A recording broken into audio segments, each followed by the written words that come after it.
berita olahraga terkini, Kompas Sport, dan tayangan liga kompetisi bergengsi Eredivisie pada hari dan jam berikut. Live di Kompas TV.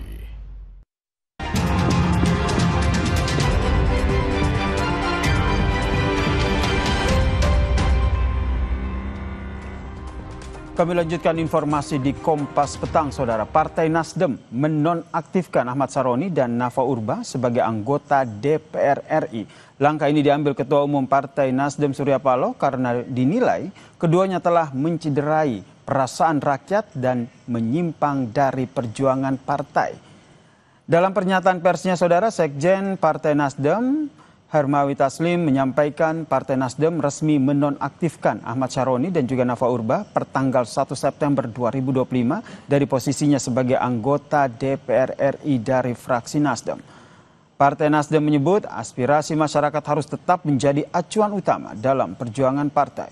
Partai Nasdem juga menyatakan bela sungkawa atas tewasnya sejumlah orang di tengah aksi massa. Perjalanan mengemban aspirasi masyarakat, ternyata ada pernyataan dari para wakil rakyat, khususnya anggota DPR RI dari fraksi Partai Nasdem yang telah menyinggung dan mencederai perasaan rakyat. Dan hal tersebut merupakan penyimpangan terhadap perjuangan Partai Nasdem. 5. Bahwa atas pertimbangan hal-hal tersebut di atas, dengan ini DPP Partai Nasdem menyatakan terhitung sejak Senin 1 September 2025, DPP Partai Nasdem menonaktifkan Saudara Ahmad Saroni dan Nafa Urba sebagai anggota DPR RI dari fraksi Partai Nasdem.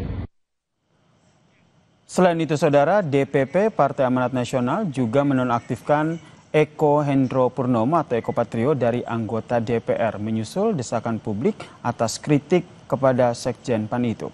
Selain itu, Saudara, Saudara, PAN juga menonaktifkan Surya Utama alias Uya Kuya sebagai anggota DPR. Penonaktifan itu dilakukan DPP PAN menyusul pernyataan dan aksi joget keduanya yang memicu kemarahan masyarakat. Penonaktifan Eko dan Uya Kuya disampaikan oleh Waketum PAN, Viva Yoga.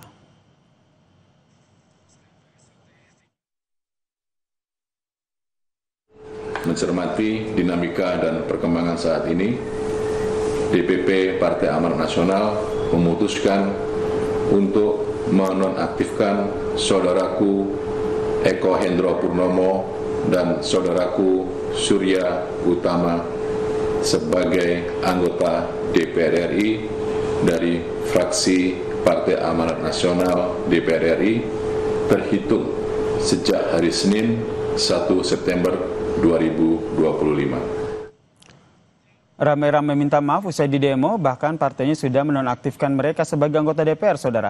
Apakah ini cukup meredam amarah publik? Kita bahas bersama dengan analis komunikasi politik, Bang Henry Satrio yang telah bergabung bersama kami di Kompas Petang. Selamat petang, Mas Henry. Dan sebelumnya kami berusaha untuk mengundang sejumlah anggota DPR dari berbagai fraksi, terutama fraksi Nasdem dan juga PAN, untuk ikut bergabung dalam diskusi kita pada petang hari ini, namun belum bisa bergabung. Saya ke Bang Henry. Bang Henry, menurut Anda apakah penonaktifan ini sudah cukup untuk meredam kemarahan publik? Karena kalau kita lihat rumah mereka juga ikut digeruduk oleh warga. Ya, menurut saya ini sebuah langkah yang bagus ya, cuma ini baru satu langkah ya, Sir. Jadi harus ada langkah-langkah selanjutnya yang diberikan oleh atau dikeluarkan oleh Presiden. Selain itu, selain langkah-langkah politik, saya rasa juga harus ada langkah-langkah komunikasi publik yang dilakukan, karena masalah terbesar dari awal ini memang tentang komunikasi publik gitu ya. Ini sebuah ironi karena mereka dipilih karena joget-joget waktu itu, dan akhirnya harus mundur juga karena joget-joget gitu ya. Nah, menurut saya ini langkah positif. Hanya memang kalau tadi ditanya apakah cukup meredam atau tidak, selama belum ada komunikasi publik yang tepat, menurut saya masih cukup lama prosesnya. Sehingga saya menyarankan ada 3 langkah yang harusnya dilakukan oleh Presiden.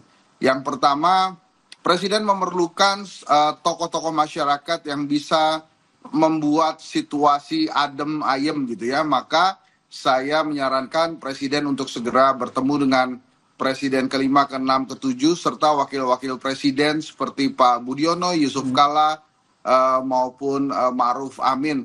Karena saya yakin masukan dari mereka dan kemudian peran mereka di masyarakat itu akan mampu untuk membuat situasi lebih adem. Berarti Walaupun butuh tokoh-tokoh politik sudah bangsa ketemu, ini ya yang ikut membuat suasana jadi adem begitu. Tapi kalau kita fokus Ya. dengan para anggota DPR begitu, kalau dari Nasdem ada Syaroni dan juga Nafa Urba, kemudian di PAN ada Eko Patrio dan juga Uya Kuya. Menurut Anda mereka sudah menyampaikan permintaan maaf gitu, itu pun karena setelah rumah mereka digeruduk dan desakan dari masyarakat. Di situ saja sudah cukup atau perlu ada pernyataan lain, gaya komunikasi politik seperti apa yang menurut Anda sehingga benar-benar emosi dan juga kemarahan publik ini bisa diredam? Ya itu kan satu hal ya, DPR itu kan satu hal ya, tapi kan yang terjadi saat ini adalah adanya akumulasi kekecewaan rakyat kepada pemerintah dan anggota dewan gitu. Nah, pemantiknya ada di Eko, Sahroni, Nafa, dan Uya Kuya. Tapi pemantik lainnya sebetulnya ada di perut rakyat itu. Makanya saya katakan perlu ada tokoh masyarakat yang bisa tampil mengademkan masyarakat ini. DPR di satu sisi sudah melaksanakan tugas-tugasnya, bahkan tadi saya mengapresiasi bahwa tunjangan-tunjangan juga akan ditiadakan, termasuk juga kunjungan luar negeri. Tapi apakah itu sudah cukup? Belum juga. Kenapa? Saya katakan tadi akumulasi. Bagaimana dengan misalnya direksi BUMN yang rencananya akan pergi ke luar negeri misalnya. Menurut saya itu juga harus dipostpone. Kemudian beberapa hal yang ada kaitannya dengan kebijakan-kebijakan pemerintah yang simpang siur seperti penarikan pajak untuk UMKM dan lain-lain. Nah, jadi kehadiran para tokoh masyarakat ini juga penting. Kemudian yang kedua ya, menurut saya pemerintah perlu berbicara secara intens kepada media massa sebagai media mainstream yang bisa melakukan komunikasi publik dengan baik gitu antara pemerintah dengan rakyat. Selama ini pemerintah hanya mengandalkan influencer. Nah, coba lihat hari ini tidak ada influencer yang membela pemerintah. Influencer papan atas semuanya diam. Tidak melakukan pesan-pesan apa-apa, padahal bila kondisi lagi enak, mereka lah yang paling menikmati fasilitas dari pemerintah dibandingkan dengan media massa. Baik. Saat teman-teman wartawan di PHK, media massa kesulitan, pemerintah seperti tidak melakukan apa-apa, bahkan meminta media massa untuk bersaing dengan para influencer itu. Nah, inilah saatnya menurut saya pemerintah kembali berbicara intens dengan para petinggi media massa, para wartawan, supaya bisa dikelola pesan komunikasi. Ini yang penting ya, bagaimana menjaga pola komunikasi ya Bang Henry, maaf saya potong. Ini juga terkait dengan hujan kritik dan akhirnya anggota DPR yang tadi kita sebutkan ada beberapa nama minta maaf. Saya ingin putarkan dulu salah satu permintaan maaf yang disampaikan oleh anggota DPR dari fraksi PAN Eko Patrio. Kita dengarkan dulu ya Mas. Dengan penuh kerendahan hati, saya Eko Patrio menyampaikan permohonan maaf yang sedalam-dalamnya kepada masyarakat atas keresahan yang timbul. Tidak sedikit pun terbesit niat dari saya untuk memperkeruh keadaan. Tentunya ke depan saya akan lebih berhati-hati dalam bersikap dan juga menyampaikan pendapat. Saya berkomitmen untuk sungguh-sungguh menjalankan peran saya sebagai wakil rakyat.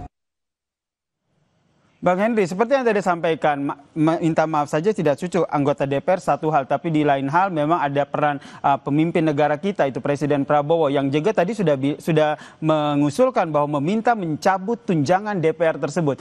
Apakah ini perlu langkah yang lebih konkret lagi sehingga benar-benar kita bisa melihat kondisi kita ini bisa kondusif?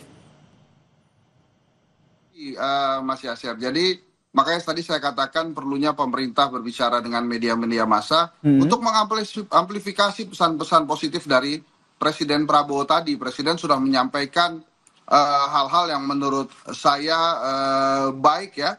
Tapi ya memang ada beberapa hal yang harusnya mesti diperbaiki. Tapi kalau dari penilaian saya 1-10 pesan yang disampaikan oleh Presiden masuk angka 7 lah. Jadi artinya sudah bagus sekali, sudah baik sekali. Kenapa 7? Kenapa tidak 9 atau lebih baik lagi dari angka itu? Karena permasalahan saat ini adalah permasalahan komunikasi gitu. Dikumpulin para tokoh-tokoh politik, tapi kemudian mengembalikan komunikasinya kepada presiden itu sangat tidak maksimal pastinya Mas Yasir. Karena di antara para tokoh-tokoh yang hadir itu sama sekali tidak memiliki kemampuan menenangkan massa kecuali Megawati Soekarno Putri. Coba aja anggota DPD, ketua DPD misalnya, atau sekjen PKS, atau ketua PKB, atau ketua PAN gitu ya, diminta bicara langsung ke publik, pasti tidak akan didengarkan seperti Ibu Mega bicara. Jadi nah ini yang menjadi sorotan kalau kita lihat nih, tidak hanya anggota DPR-nya saja, tapi lebih kepada partainya ya. Ketika mereka sudah langsung merespon, memberikan empati pada saat aksi ini berlangsung, tentu kondisi ini tidak terjadi, begitu ya? Iya, dan perlu diingat Eko Patrio itu sekjen PAN. Sekjen itu kan istilahnya orang nomor 2 di partai politik ya, sebelum ketumnya Julhas. Memang kita harus apresiasi apa yang dilakukan oleh PAN dan Nasdem. Tapi apakah kemudian itu meredam? Belum, makanya harus ada amplifikasi pesan yang dilakukan oleh pemerintah. Harusnya saat ini jalan itu narasi besar tentang bagaimana kita membangun Indonesia seperti yang disampaikan oleh pemerintah Pak Prabowo. Dan Pak Prabowo juga berkali-kali di berbagai acara sudah menyampaikan permintaan maaf, sayang, bertanggung jawab dan lain-lain. Itu sudah sangat positif, tapi amplifikasi itu yang diperlukan oleh masyarakat. Karena tokoh politik ya sampai saat ini kan dianggap part of the problem dari mereka, sehingga perlu ada tokoh-tokoh masyarakat yang memang awalnya tokoh politik, tapi mungkin mereka sudah bisa dilihat sebagai tokoh-tokoh masyarakat. Kemarin memang Presiden mengumpulkan para petinggi ormas, tapi kan ormas-ormas ini sudah mendapatkan konsensi tambang ya, sehingga masyarakat saya sudah tangkap poinnya Mas Henry, bagian dari pemerintah gitu. Jadi poinnya adalah bagaimana mengamplifikasi ya tadi pesan-pesan demokrasi, pesan-pesan rekonsiliasi, pesan-pesan agar bisa meredam isu ini, agar massa tidak kembali berdemonstrasi begitu. Terima kasih Bang Henry Satrio, analis komunikasi politik, telah bergabung bersama kami dan memberikan perspektifnya di Kompas Petang. Salam sehat. Dan saudara, usai jeda Kompas Petang masih akan kembali dengan informasi kemarahan publik meledak. Massa berdemonstrasi di depan gedung DPR Jakarta memprotes pemberian tunjangan fantastis bagi anggota DPR. Pendemo menolak aksinya dibubarkan karena berharap ada pemimpin atau anggota dewan yang menemui mereka. Catatan Kompas TV akan hadir usai jeda.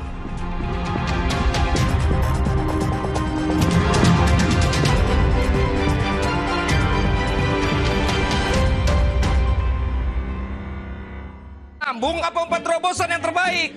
Ridho. No. Seger-seger Luwak White Coffee. Luwak White Coffee less sugar dulu. Wah. Luwak White Coffee less sugar dibuat dengan susu rendah lemak, rendah gula, rendah kalori. Menangkan 5 tiket nonton langsung Piala Dunia. Kirim 5 bungkus kopi luwak apa saja. Foto dan upload ke sosial media @kopi luwak official. Buruan kirim.